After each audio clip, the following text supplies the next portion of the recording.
বাংলাদেশের পার্বত্য জেলা খাগড়াছড়িতে সম্প্রতি ঘটে যাওয়া সহিংসতার পেছনে ভারত জড়িত থাকার অভিযোগকে অস্বীকার করেছে দেশটির পররাষ্ট্র মন্ত্রণালয়। খাগড়াছড়ি সহ অন্যান্য পার্বত্য জেলায় অশান্তি ছড়িয়ে পড়ার পেছনে ভারত বা কোনো বাইরের শক্তির ইন্ধন রয়েছে। গত সোমবার এমন অভিযোগ করেছেন স্বরাষ্ট্র উপদেষ্টা অবসরপ্রাপ্ত লেফটেন্যান্ট জেনারেল জাহাঙ্গীর আলম। আপনার প্রিয় কাপড়ের যত্নে এলো এনজাইম সমৃদ্ধ Arik silver wash detergent powder 500 গ্রাম মাত্র 70 টাকা। প্রিমার্ক।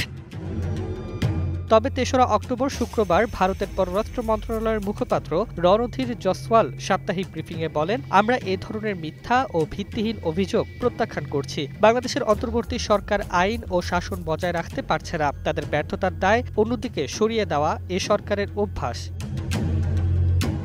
উল্টো ভারতের পক্ষ থেকে অভিযোগ করা হয়েছে, পার্বত্য অঞ্চলের সংখ্যালঘু পাহাড়ি সম্প্রদায়ের উপর নির্যাতন চালাচ্ছে কথিত উগ্রবাদীরা এবং তাদের ভূমি দখল করছে। তারা আরও দাবি করেছে, স্থানীয় সমস্যা বাংলাদেশের অভ্যন্তরীণ দিক থেকে সমাধান করা উচিত। বাইরের কোনো প্রভাবের মাধ্যমে পরিস্থিতি উস্কে দেওয়া ঠিক নয়।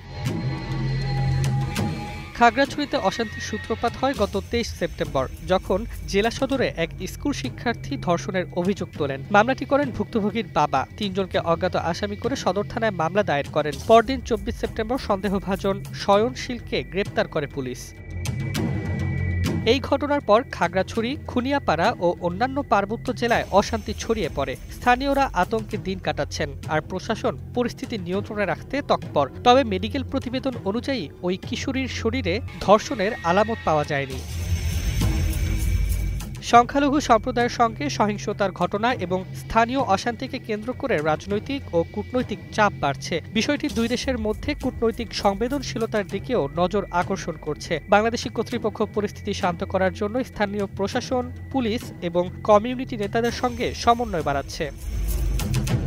এভাবে পার্বত্য অঞ্চলে সামাজিক ও রাজনৈতিক উত্তেজনা বাড়ার প্রেক্ষাপটে আন্তর্জাতিক মনিটরিং এবং স্থানীয় সমাধানের প্রয়োজনীয়তা আরও প্রকট হয়ে উঠেছে।